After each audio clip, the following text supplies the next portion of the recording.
Hello friends, कैसे हो आप सभी। उम्मीद करता हूं कि आप सभी मस्त होंगे, व्यस्त होंगे और अपने पेपर अपने एग्जाम अच्छे से दे रहे होंगे। तो फ्रेंड्स, जिसका भी 22 नवंबर यूपीएसआई का थर्ड शिफ्ट का एग्जाम था, तो फ्रेंड्स जितने भी हमें क्वेश्चंस अवेलेबल हो पाए हैं उन सभी प्रश्नों को हमने इस एक छोटी ही वीडियो में कवर करा दिए हैं।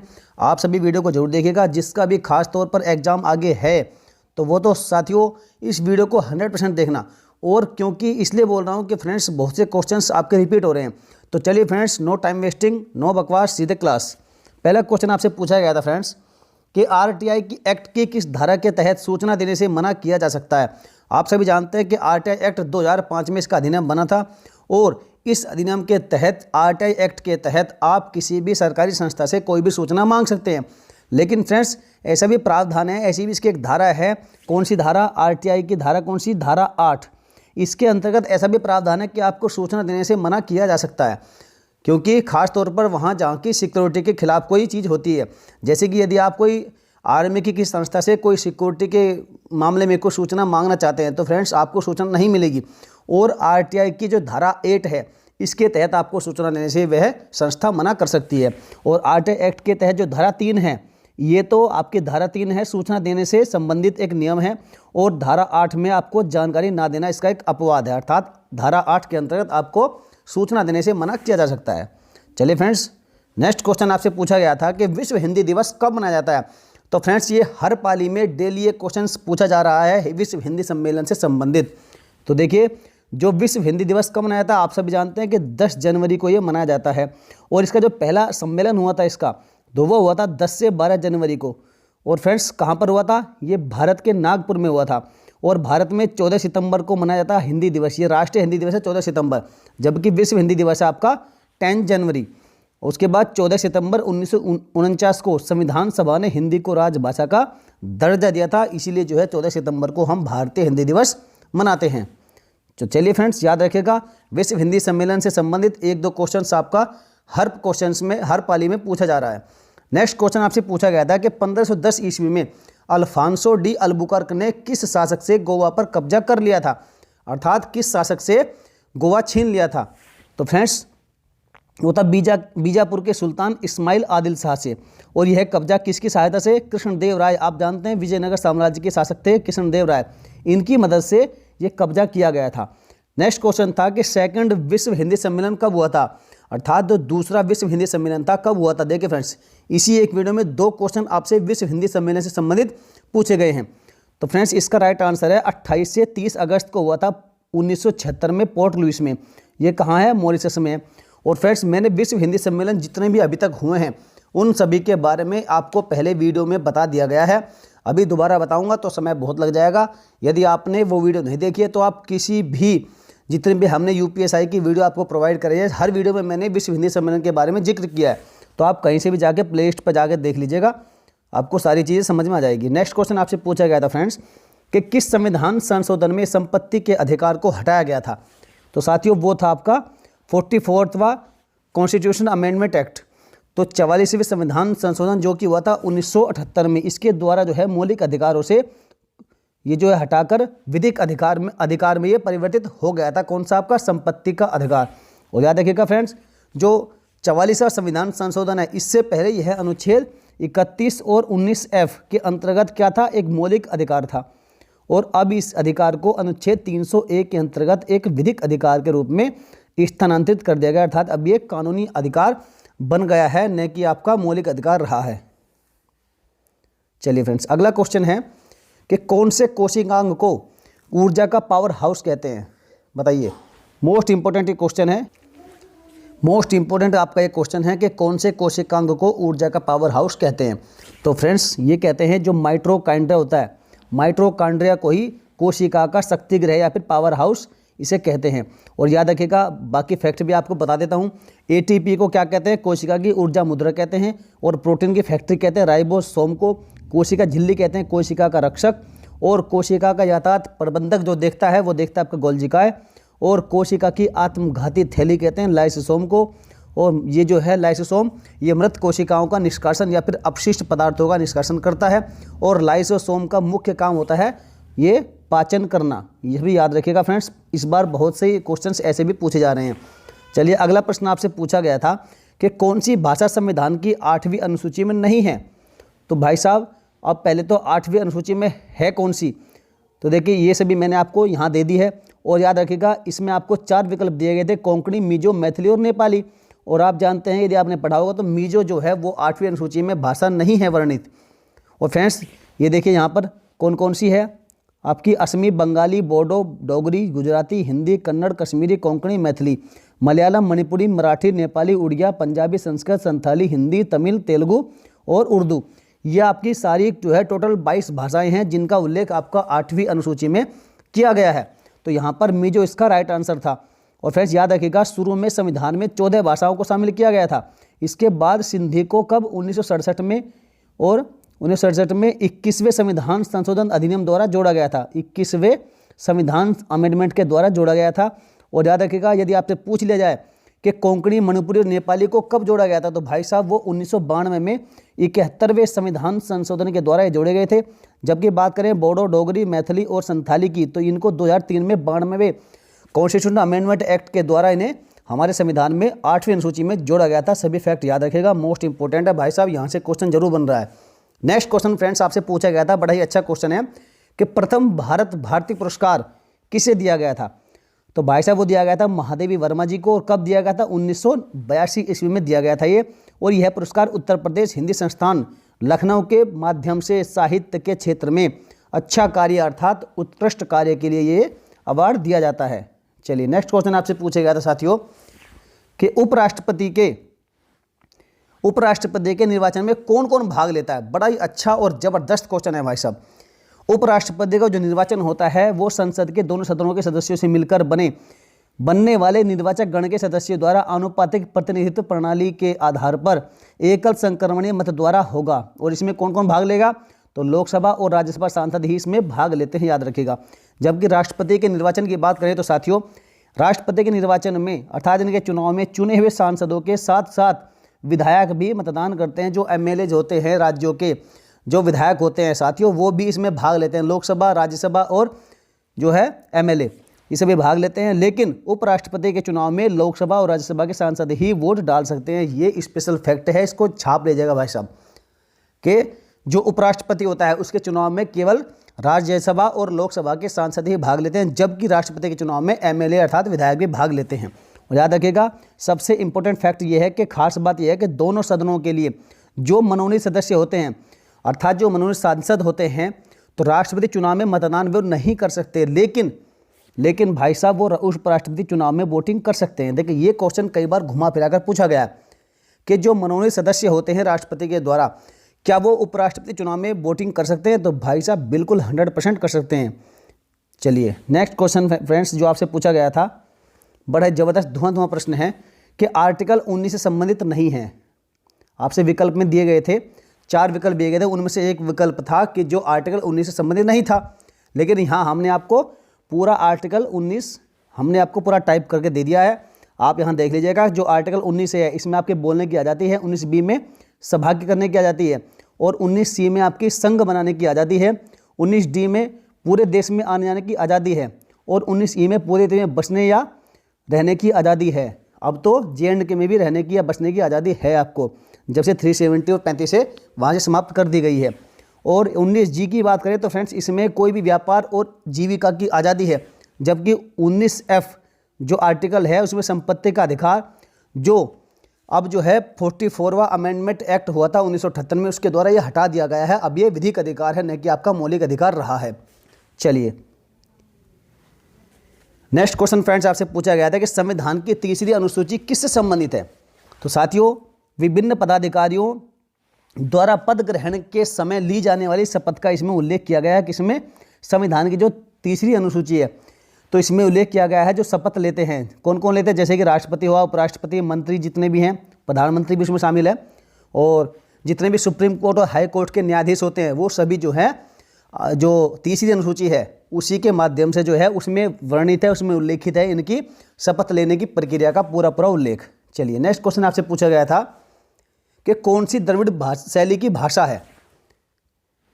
तो देखिए द्रविड़ शैली की भाषा कौन कौन सी है, जो तमिल है, तेलुगु है, कन्नड़ है, मलयालम है और तुलु भाषा है। तो ये सभी ये दक्षिण भारत की भाषाएं हैं और ये जो है सभी द्रविड़ शैली की भाषा कहलाती है। नेक्स्ट क्वेश्चन आपसे पूछा गया था कि फुल फॉर्म पूछी गई थी DPI की, तो साथियों इसका मतलब है डॉट्स पर इंच, DPI का पूरा नाम है।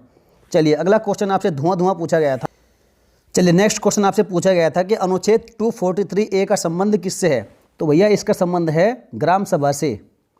और याद है यहाँ पर पढ़ लीजिएगा कि आर्टिकल 243 का संबंध किससे है, ग्राम सभा से है। जबकि बात करें आर्टिकल 243 ख की, तो भाई साहब इसका संबंध है ग्राम पंचायतों के गठन से।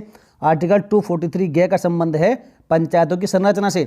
जबकि आर्टिकल 243 घ स्थानों का आरक्षण और आर्टिकल 243 इसका संबंध जो है पंचायतों की अवधि अर्थात उसका जो कार्यकाल होता है पंचायत का, उससे संबंधित है आर्टिकल 243 सभी ये फैक्ट मोस्ट इंपोर्टेंट है, कोई भी आपसे पूछा जा सकता है। चलिए नेक्स्ट क्वेश्चन आपसे पूछा गया है फ्रेंड्स कि राज्य के जो महाधिवक्ता होते हैं उनकी नियुक्ति किस आर्टिकल के तहत होती है। देखिए कितना जबरदस्त क्वेश्चन है और ये क्वेश्चन वाकई पूछने लायक है। तो वो आर्टिकल है आपका आर्टिकल 165। जो महाधिवक्ता होता है राज्य का, तो वह राज्य विधानसभा और विधान परिषद की कार्रवाई में भाग ले सकता है। और फ्रेंड्स कार्रवाई में और सदन में बोलने की शक्ति होती है, लेकिन भैया इसे मतदान का अधिकार नहीं होता।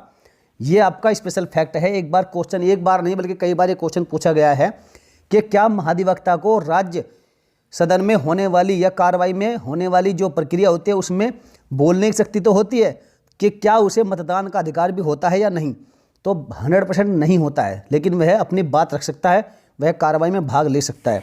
और प्रत्येक राज्य का जो राज्यपाल होता है उच्च न्यायालय का न्यायाधीश नियुक्त होने के लिए जो योग्य किसी को राज्य का महाधिवक्ता नियुक्त करेगा। जो स्टेट का राज्यपाल होगा, गवर्नर होगा, तो वह ऐसे व्यक्ति को महाधिवक्ता नियुक्त करेगा जो उच्च न्यायालय का न्यायाधीश नियुक्त होने के लिए जो भी योग्यता है वह सभी रखता हो। चलिए ऐसे ही किसी को नहीं कर देगा। अगला क्वेश्चन आपसे पूछा गया था फ्रेंड्स कि कानून द्वारा स्थापित प्रक्रिया किस देश के संविधान से ली गई है। बड़ा जबरदस्त क्वेश्चन है। बहुत बार मैंने आपको चिल्ला कर बताया है कि विधि द्वारा स्थापित जो प्रक्रिया है वो भाई साहब जापान के संविधान से ली गई है। नेक्स्ट क्वेश्चन था कि इंडो पैसिफिक क्षेत्र के जो क्वाड है, क्वाड में कौन कौन से देश शामिल हैं। और क्वाड के बारे में भी भाई साहब ये लगभग हर पाली में क्वेश्चन आ रहा है यहाँ से, और घुमा फिरा कर कैसे भी आपसे पूछ रहा है कि कौन देश शामिल है या कौन सा निम्न में से नहीं है। तो आपको सिर्फ और सिर्फ 4 देशों के नाम याद रखने हैं, और ऑस्ट्रेलिया, भारत, जापान और अमेरिका, इन चारों के नाम आप छाप लीजिएगा। ये चारों ही देश क्वाड में शामिल हैं। जो भी क्वाड्रिलेटरल सिक्योरिटी डायलॉग है क्वाड, इसमें शामिल है आपका ऑस्ट्रेलिया, भारत, जापान और अमेरिका। चलिए नेक्स्ट क्वेश्चन आपसे पूछा गया है कि ओजोन संरक्षण किस सम्मेलन से संबंधित था। आप सभी जानते हैं कि ओजोन संरक्षण दिवस कब मनाते हैं। तो भाई साहब ओजोन संरक्षण दिवस आप मनाते हैं 16 सितंबर को, क्योंकि 16 सितंबर को ये हस्ताक्षरित हुआ था। याद रखिएगा ये सम्मेलन की देन है किसकी, जो वियना सम्मेलन है। और वियना है कहाँ, ये ऑस्ट्रिया के है, ऑस्ट्रिया देश की ये कैपिटल है वियना। और यहाँ पर सम्मेलन जो वियना सम्मेलन है इसकी देन है आपका कौन सा, ओजोन संरक्षण जो है ये इससे संबंधित है। और याद रखिएगा जो मॉन्ट्रियल प्रोटोकॉल है ये ओजोन परत के संरक्षण के लिए वियना सम्मेलन में पारित प्रोटोकॉल है। और मॉन्ट्रियल है कहाँ, ये कनाडा की एक सिटी है। और फ्रेंड्स याद रखिएगा जो ये मॉन्ट्रियल है ओजोन परत के संरक्षण के लिए जो वियना सम्मेलन हुआ था, तो इसी में पारित हुआ था कौन सा, मॉन्ट्रियल प्रोटोकॉल, याद रखिएगा ये भी।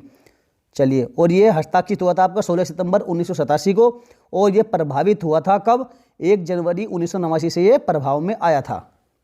चलिए मोस्ट इंपोर्टेंट क्वेश्चन है ये एनवायरनमेंट से संबंधित।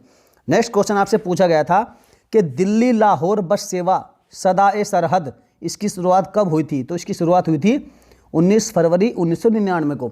और याद रखिएगा 19 फरवरी 1999 को अपने उद्घाटन में बस तत्कालीन भारतीय प्रधानमंत्री कौन थे, अटल बिहारी वाजपेयी जी, इनको लेकर गई थी, जो लाहौर में एक शिखर सम्मेलन में भाग लेने वाले थे। और वाघा में उनके पाकिस्तानी समकक्ष कौन थे, उस समय पर पाकिस्तान के प्रधानमंत्री थे नवाज शरीफ। इन्होंने जो है उनका स्वागत किया था। और उसके बाद जो है आप सभी जानते हैं कि इस नल्ले पाकिस्तान ने, नापाक इरादे वाले पाकिस्तान ने क्या हरकत की थी, और उस हरकत का उन्हें जवाब भी मिला था। चलिए अगला क्वेश्चन आपसे पूछा गया है कि विश्व पर्यावरण दिवस कब मनाया जाता है। बड़ा ही सिंपल क्वेश्चन था, 5 जून को मनाया जाता है। और यहाँ स्पेशल फैक्ट है, याद रखिएगा विश्व पर्यावरण दिवस 2021 की थीम क्या थी। तो इसकी थीम भी कई पालियों में पूछी गई है, कई शिफ्ट में इसकी थीम भी पूछ रहा है 2021 की। तो इसकी थीम थी इकोसिस्टम रीस्टोरेशन, यानी कि पारिस्थितिकी तंत्र की बहाली। और आपसे 2020 की भी पूछ सकता है, इसको भी याद रखिएगा friends, time for nature celebrate biodiversity. ये आपकी 2020 के जो विश्व पर्यावरण दिवस था उसकी थीम थी। चलिए नेक्स्ट धुआं प्रश्न है कि 1857 के विद्रोह में झांसी में नेतृत्व किसने किया था। तो आप सभी जानते हैं कि झांसी की रानी लक्ष्मीबाई ने यहाँ का नेतृत्व किया था। और याद रखिएगा, झांसी की रानी लक्ष्मीबाई को किस नाम से, मणिकर्णिका के नाम से भी जाना जाता है। और इसके ऊपर एक मूवी भी आई थी मणिकर्णिका के नाम से, जिसमें कि किसने रोल निभाया था, आप कमेंट करिएगा यदि आप थोड़ा भी इंटरेस्टिंग होंगे इस चीज़ में। चलिए नेक्स्ट फैक्ट है कि रानी लक्ष्मीबाई ने तांता टोपे की मदद से विद्रोह का यहाँ पर नेतृत्व किया था। और 1857 की क्रांति में लखनऊ की तरफ से नेतृत्व किया था किसने, बेगम हजरत महल ने। तो ये सभी फ्रेंड्स याद रखिएगा, जितने भी जहाँ से जिसने नेतृत्व किया था, तो ये सभी मोस्ट इंपोर्टेंट है। कोई भी आपसे किसी प्रकार से घुमा फिराकर पूछा जा सकता है। कानपुर में किया था नाना साहेब ने, बैरकपुर में मंगल पांडे ने, और दिल्ली में किया था बहादुर शाह जफर ने, जो कि मुगल साम्राज्य के अंतिम शासक थे। कौन से, बहादुर शाह जफर। और पटना में पीर अली ने, जगदीशपुर में किया था बाबू कुंवर सिंह ने, और मेरठ में किया था कदम सिंह ने, और बरेली में किया था खान बहादुर ने 1857 की महान क्रांति का नेतृत्व। चलिए नेक्स्ट क्वेश्चन आगे बढ़ते हैं। संविधान लागू होने के बाद प्रथम कानून मंत्री कौन थे। देखिए बड़ा धुआं प्रश्न है फ्रेंड्स। तो कानून मंत्री आप सभी जानते हैं कि कौन थे, जो हमारे संविधान सभा की जो मसौदा समिति के अध्यक्ष थे डॉक्टर भीमराव अम्बेडकर। इन्हें जो है जो सबसे पहला कानून मंत्री ने बनाया गया था संविधान लागू होने के बाद। और बाकी भी फैक्ट याद कर रखिएगा। देखिए भारत के पहले गृह मंत्री थे सरदार वल्लभ भाई पटेल, पहले कृषि मंत्री थे डॉक्टर राजेंद्र प्रसाद, और पहले ये राष्ट्रपति भी थे डॉक्टर राजेंद्र प्रसाद। और फ्रेंड्स याद रखिएगा, सबसे पहले भारत के राष्ट्रपति बनने वाले डॉक्टर राजेंद्र प्रसाद, और एकमात्र ऐसे राष्ट्रपति जो लगातार 2 बार अपने कार्यकाल पर बने रहते हैं। अर्थात पहले और दूसरे राष्ट्रपति कौन थे, डॉक्टर राजेंद्र प्रसाद थे। चलिए, और ये पहले कृषि मंत्री भी थे। संविधान लागू होने के बाद की बात है ये, तब ये राष्ट्रपति नहीं थे, उससे पहले की बात है। तो भारत के पहले रेल मंत्री थे जॉन मथाई, भारत के पहले वित्त मंत्री R.K. खनमुख शेट्टी, और भारत के प्रथम शिक्षा मंत्री थे मौलाना अबुल कलाम आज़ाद, भारत के प्रथम रक्षा मंत्री बलदेव सिंह, भारत के प्रथम स्वास्थ्य मंत्री थे राजकुमारी अमृत कौर, और प्रथम संचार मंत्री रफ़ी अहमद किदवई, भारत के प्रथम श्रम मंत्री जगजीवन राम थे, और भारत के पहले वाणिज्य मंत्री थे श्यामा प्रसाद मुखर्जी जी, और भारत के प्रथम पर्यटन मंत्री थे राज बहादुर। ये सभी फैक्ट याद रखेगा, ये किसी प्रकार से आपसे पूछ सकते हैं। चलिए नेक्स्ट क्वेश्चन फ्रेंड्स, आपसे पूछा गया था जो कल की 3rd पाली हुई थी, का उसका एग्जाम हुआ था उसमें, कि पीसा अधिनियम की फुल फॉर्म क्या है। देखिए ज़बरदस्त क्वेश्चन है। तो पीसा अधिनियम की फुल फॉर्म आपसे पूछी गई थी। तो भाई साहब इसका संबंध तो है जो पंचायत उपबंध से अनुसूचित क्षेत्र तक विस्तार है इसका, इस अधिनियम से। जो पंचायत उपबंध अधिनियम है इससे ये संबंधित है। और इसकी फुल फॉर्म क्या थी, प्रोविजंस ऑफ द पंचायत्स। तो याद रखिएगा, extension to scheduled areas act. तो ये इससे संबंधित है, इसकी फुल फॉर्म है provisions of the panchayats, extension of scheduled areas. तो याद रखिएगा फ्रेंड्स, मोस्ट इंपोर्टेंट क्वेश्चन है। संविधान के भाग 9 के प्रावधानों को अनुसूचित क्षेत्रों में विस्तारित करने के लिए 24 दिसंबर, ये तिथि याद रखिएगा, 24 दिसंबर 1996 को पीसा एक्ट जो है ये अधिनियमित किया गया था। याद रखिएगा कब किया था, 24 दिसंबर 1996 को। चलिए नेक्स्ट क्वेश्चन आपसे पूछा गया था कि उत्तर प्रदेश में कुल कितने विकास खंड हैं। तो देखिए विकास खंड है कितने, 822 हैं। और उत्तर प्रदेश में बाकी फैक्ट भी आप याद रखिएगा, यहाँ से आपसे कोई भी क्वेश्चन बन सकता है। आपसे कोई संभाग पूछ लेगा, कितने जिले पूछ लेगा, नगरीय निकाय पूछ लेगा, और नगर निगम नगर पालिका बोर्ड किसी बारे में पूछ सकता है। तो सभी को आपको याद रखना जरूरी है। और यहाँ पर सभी को पढ़ लीजिएगा, स्क्रीनशॉट ले लीजिएगा, और वीडियो को पॉज करके हो सके तो आप नोट करने की अगर आपको इच्छा है तो आप नोट भी कर सकते हैं। तो देखिए 18 तो संभाग है, 75 जिले हैं, 915 नगरीय निकाय हैं, 8135 यहाँ पर न्याय पंचायतें हैं। और फ्रेंड्स याद रखिएगा, मोस्ट इंपोर्टेंट फैक्ट है कि कुल नगर निगम कितने हैं, 13 हैं, 226 आपके नगर पालिका बोर्ड हैं, और 59,163 यहाँ पर ग्राम सभाएँ हैं, और 822 विकास खंड है। जो आपसे पूछा गया था, 97,941 आबादी वाले यहाँ पर गांव हैं, और 1,80,000 पोस्ट ऑफिस है, डाकघर है, 2,885 टेलीफोन एक्सचेंज हैं। चलिए फ्रेंड, डाटा ये बहुत ही आपको दुर्लभ है मिलने वाला, इसलिए हमने आपको पूरी मेहनत के साथ में प्रोवाइड आपको कराया है। यदि आपको वीडियो अच्छी लगती है फ्रेंड्स, वीडियो को लाइक जरूर करिएगा। चलिए नेक्स्ट क्वेश्चन आपसे पूछा गया था, कौन सा मौलिक कर्तव्य है। देखिए आपको 4 विकल्प दिए गए थे, और आपसे एक विकल्प उनमें से जो मौलिक कर्तव्य था वह आपसे पूछा गया था। लेकिन यहाँ हमने आपको पूरे के पूरे मौलिक कर्तव्य आपको प्रोवाइड करा दिए हैं, और ये जितने भी हैं सर फ्रेंड्स कितने हैं, 11 हैं। और यहाँ पर देखिए सभी को पढ़ लीजिएगा, मैंने आपको सारे के सारे यहाँ पर दे दिए गए हैं। आप हो सके तो वीडियो को पॉज करके इनको आराम से पढ़ सकते हैं, इत्मीनान के साथ में आप यहाँ पर स्क्रीनशॉट भी इसका ले सकते हैं। तो फ्रेंड्स चलिए, मैं पढ़ूंगा तो बहुत टाइम लग जाएगा, आप वीडियो को रोक कर यहाँ पर पढ़ लीजिएगा।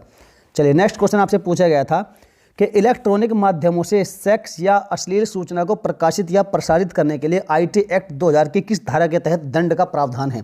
देखिए फ्रेंड्स, ये क्वेश्चन वाकई पूछने लायक है, क्योंकि आजकल जिस तरह के अपराध हो रहे हैं, खासकर जो साइबर क्राइम है, तो उससे संबंधित क्वेश्चन है और ऐसे क्वेश्चन पूछना बिल्कुल बनता है। तो ये है आपकी आईटी एक्ट 2000 की धारा कौन सी, 67A। तो इसके तहत जो है इलेक्ट्रॉनिक माध्यम से सेक्स या अश्लील सूचना को प्रकाशित या फिर प्रचारित करने के लिए जो है इसमें दंड का प्रावधान दिया गया है। और याद रखिएगा, बाकी धारा को भी याद कर लीजिएगा, क्योंकि ये धारा भी आपसे पूछी गई है।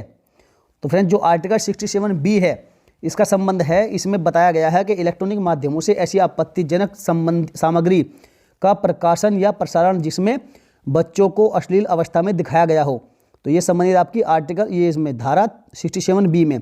जबकि धारा 66B में है कंप्यूटर या अन्य किसी इलेक्ट्रॉनिक गैजेट से चोरी की गई सूचना को गलत तरीके से हासिल करने के दंड का इसमें प्रावधान किया गया है। धारा 66C में किया गया है कि किसी की पहचान चोरी करने के लिए दंड का प्रावधान इसमें दिया गया है। जबकि धारा 66D में अपनी पहचान छुपाकर कंप्यूटर की मदद से किसी की व्यक्तिगत डेटा तक पहुंच बनाने के लिए दंड का प्रावधान किया गया है। जबकि जो धारा 66E है, किसी की निजता भंग करने के लिए दंड का प्रावधान है। जो किसी की प्राइवेसी है, यदि वह भंग होती है तो उसके जो है खिलाफ दंड का प्रावधान भी इसमें किया गया है धारा 66E में। जबकि धारा जो 66F है, इसमें साइबर आतंकवाद के लिए दंड का प्रावधान किया गया है। तो ये सभी जो है फैक्ट मोस्ट इंपोर्टेंट है फ्रेंड्स, सभी को याद कर लीजिएगा। चलिए नेक्स्ट क्वेश्चन आपसे पूछा गया था कि भारतीय दंड संहिता के किस अध्याय में धर्म से संबंधित अपराधों के विषय में उल्लेख किया गया है। तो भाई साहब, जो अध्याय 15 है, जो आईपीसी का अध्याय 15 है, उसमें धारा कहाँ से 295 से लेकर 298 तक में ये पूरा प्रावधान किया गया है कि धर्म से संबंधित अपराधों के विषय में पूरा उल्लेखित है इसमें। और याद रखिएगा, जो आईपीसी की धारा 1860 की धारा 295A, इसके अंतर्गत वह कृत्य अपराध माने जाते हैं जहां कोई आरोपी व्यक्ति भारत के नागरिकों के किसी वर्ग की धार्मिक भावना को ठेस पहुंचाने के लिए या फिर उसे आहत करने के उद्देश्य और विद्वेषपूर्ण आशय से उस वर्ग के धर्म या धार्मिक विश्वासों का अपमान करता है या ऐसा करने का प्रयत्न करता है, ये अपराध की श्रेणी में ये आएगा। चलिए नेक्स्ट क्वेश्चन आपसे पूछा गया है कि गेट का फुल फॉर्म क्या है, GATT। तो भैया इसका फुल फॉर्म है the general agreement on tariffs and trade, और ये हस्ताक्षरित हुआ था 30 अक्टूबर 1947 को। ये तिथि भी याद रखेगा, 2-3 पालियों में ये भी पूछी गई है। नेक्स्ट क्वेश्चन था, बड़ा सिंपल है, कि यूट्यूब के संस्थापक कौन हैं। तो भाई साहब, इसके संस्थापक है स्टीव चैन, चार्ड हर्ली और जावेद करीम, ये तीनों ही जो है इसके संस्थापक थे। और 14 फरवरी 2005 को ये लॉन्च हुआ था। और पेरेंट में जो है, इसकी जो पेरेंट कंपनी है वो गूगल LLC है, इसने भी इसे खरीद लिया है। और 2006 से अब तक जो है ये गूगल के अंतर्गत ही है यूट्यूब। चलिए नेक्स्ट क्वेश्चन आपसे पूछा गया, धुआं प्रश्न है फ्रेंड्स, कि केंद्र तथा राज्यों के बीच शक्ति के समान वितरण से संबंधित सुझाव देने हेतु गठित आयोग कौन सा है। देखिए बड़ा जबरदस्त क्वेश्चन है। तो वह आपका आयोग है सरकारीय आयोग। और ये क्वेश्चन बार बार पूछा जा रहा है कि केंद्र और राज्यों के बीच शक्ति के बंटवारे से संबंधित क्वेश्चन ये बार बार बन रहा है। तो वह है सरकारीय आयोग। और याद रखिएगा, जून 1983 में न्यायाधीश थे रणजीत सिंह सरकारिया, इन्हीं की अध्यक्षता में ये आयोग, इसका गठन किया गया था। और इस आयोग का गठन केंद्र तथा राज्यों के बीच शक्ति के समान जो है वितरण, शक्ति के समान वितरण संबंधी सुझाव देने के लिए इसका गठन किया गया था। चलिए नेक्स्ट क्वेश्चन, देखिए बड़ा ही जबरदस्त आर्ट एंड कल्चर का एक क्वेश्चन है, जो नर्तकी की मूर्ति मिली थी कांसे की।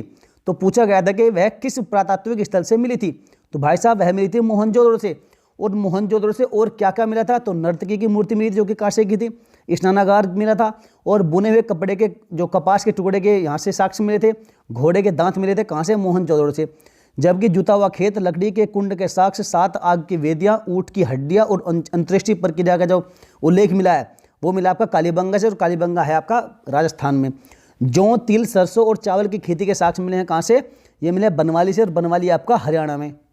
चलिए फ्रेंड्स, बाकी भी यहाँ से फैक्ट बहुत बनते हैं, बस वीडियो लंबी ना हो जाए, मैंने इसलिए आपको इंपॉर्टेंट ही यहाँ पर प्रोवाइड कराए। वैसे आर्ट एंड कल्चर के जितने भी सिंधु घाटी सभ्यता से संबंधित है सारे फ्रेंड्स मोस्ट इंपॉर्टेंट क्वेश्चन है, सभी को एक बार देख लीजिएगा। चलिए नेक्स्ट क्वेश्चन पूछा गया था कि शिक्षा का अधिकार 6 से 14 साल के बच्चों के लिए मौलिक अधिकार है। तो भैया वह किस आर्टिकल में ये आपसे पूछा गया था। तो आर्टिकल मैंने बहुत बार आपको रिपीट किया है कि आर्टिकल 21A, इसके अंतर्गत ही जो है 6 से 14 साल के बच्चों के लिए ये अब मौलिक अधिकार बन गया है। और याद रखिएगा जो 86वां जो कॉन्स्टिट्यूशन अमेंडमेंट एक्ट था 2002 का, इसी के माध्यम से आर्टिकल 21A को शिक्षा का अधिकार ये जोड़ा गया था संविधान में। और याद रखिएगा जो 11वां मौलिक कर्तव्य है वह भी जो है माता पिता या संरक्षक के द्वारा 6 से 14 साल के बच्चों के लिए प्राथमिक शिक्षा का प्रदान करना, ये इसमें जोड़ा गया था। चलिए नेक्स्ट क्वेश्चन आपसे पूछा गया है कि आर्टिकल 32 से जो 5 रिट है उससे संबंधित क्वेश्चन था एक, तो आपको 4 विकल्प दिए थे और उसमें से आपको एक टिक करना था। तो फ्रेंड्स मैंने यहाँ पर जितने भी 5 रिट हैं वो सभी आपको लिख दिए हैं। और याद रखिएगा जो सुप्रीम कोर्ट है वह संविधान के अनुच्छेद 32 और उच्च न्यायालय अनुच्छेद 226 के तहत विशेष अधिकार संबंधित रिट जारी कर सकते हैं। कौन? सुप्रीम कोर्ट जारी कर सकता है। और याद रखिएगा फ्रेंड्स, न्यायालय द्वारा रिट जारी करने के 5 प्रकार होते हैं। कौन कौन से? बंदी प्रत्यक्षीकरण जिसे हम हैबीज कॉर्पस कहते हैं, परमादेश अर्थात मैंडमस, उत्प्रेषण यह है सर्टलोरन, और निषेधाज्ञा अर्थात प्रोहाइबिशन, और अधिकार परीक्षा क्वो वारंटो। तो ये सभी 5 जो है रिट याद कर लीजिएगा। ये कोई भी रिट आपसे पूछ सकते हैं कि कौन सी रिट है या नहीं है। तो फ्रेंड्स बताइएगा आपको वीडियो कैसी लगी है। तो आपको वीडियो अच्छी लगी तो फ्रेंड्स वीडियो को लाइक करिएगा। मैंने आपको बीच में एक बार भी वीडियो के आपका टाइम बचाने के लिए, आपका टाइम वेस्टिंग ना हो जाए, इसीलिए मैंने आपको बीच में कहीं भी एक बार भी नहीं बताया कि चैनल को सब्सक्राइब करें। तो भाई साहब अब कहता हूँ, यदि आप जो वीडियो के एंड तक आया होगा वही मेरे चैनल को सब्सक्राइब करेगा। और फ्रेंड्स यदि आपको वाकई वीडियो अच्छी लगी हो कमेंट करके बताना, और सभी अपने दोस्तों में ग्रुप में शेयर कर दीजिएगा। और फ्रेंड्स सब्सक्राइब करके इस बेल आइकन को जरूर प्रेस कर देना। तो चलिए फ्रेंड्स मिलेंगे नेक्स्ट वीडियो में। जय हिंद, वंदे मातरम। सभी के लिए शुभकामनाएं। आप जल्द से जल्द अपने कंधों पर सितारे लाएं, दरोगा बने और अपने देश का, अपने माँ बाप का नाम रोशन करें। तो चलिए फ्रेंड्स, जय हिंद, वंदे मातरम।